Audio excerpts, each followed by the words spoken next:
Hi class, I hope all is going well. As you know, we will be continuing our discussion on World War II.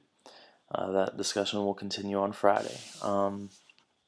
As you guys know, we've been talking about World War II for a week now, and we will Friday we'll have a special activity on that, and later on in this video I will explain that a little bit. But first of all, I just want to kind of recap where we've been, what's going on in World War II, and remind you to come to class on Friday prepared to discuss this information.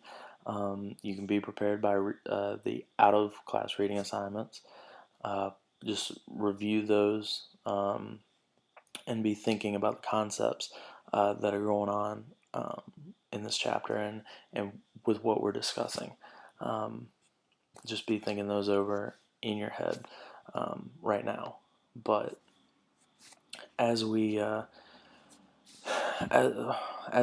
talk about World War II right now, we are America is currently, where we're talking about, is very close to victory in Europe, along with the Allied forces.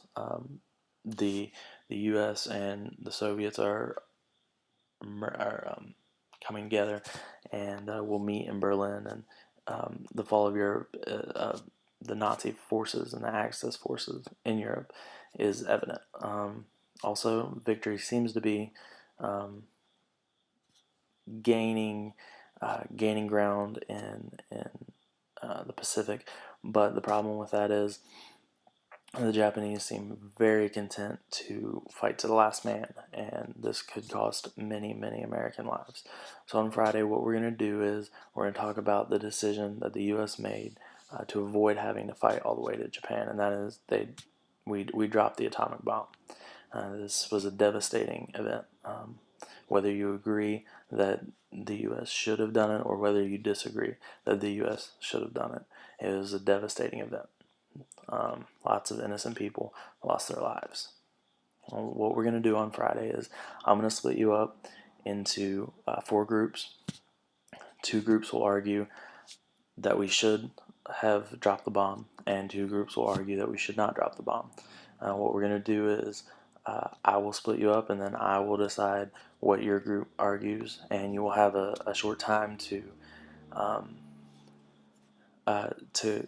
talk with your classmates and decide what arguments you want to use, and then there will be a short time, probably about 20 minutes there in the period where you will debate the topic back and forth with each group. So probably about 10 minutes you'll be debating with the other group, and then we'll switch out, and the other 2 groups will debate. And then what we're going to do is, for the last half of class, I'm going to switch you back, switch you what your group is arguing. So you're going to have to argue both points. Because of this, I want you to come prepared to class to argue both points. So be thinking over, what your argument's going to be in this debate. Why do you think, or why do you think the U.S. should or shouldn't have used the atomic bomb?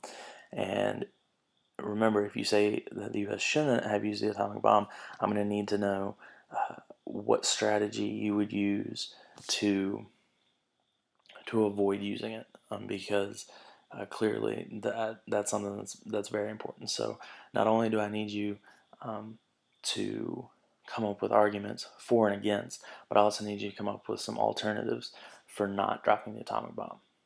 So I hope you guys have a great rest of your evening, and check out the other video that I posted that should help you when you're thinking of these arguments that you want to make.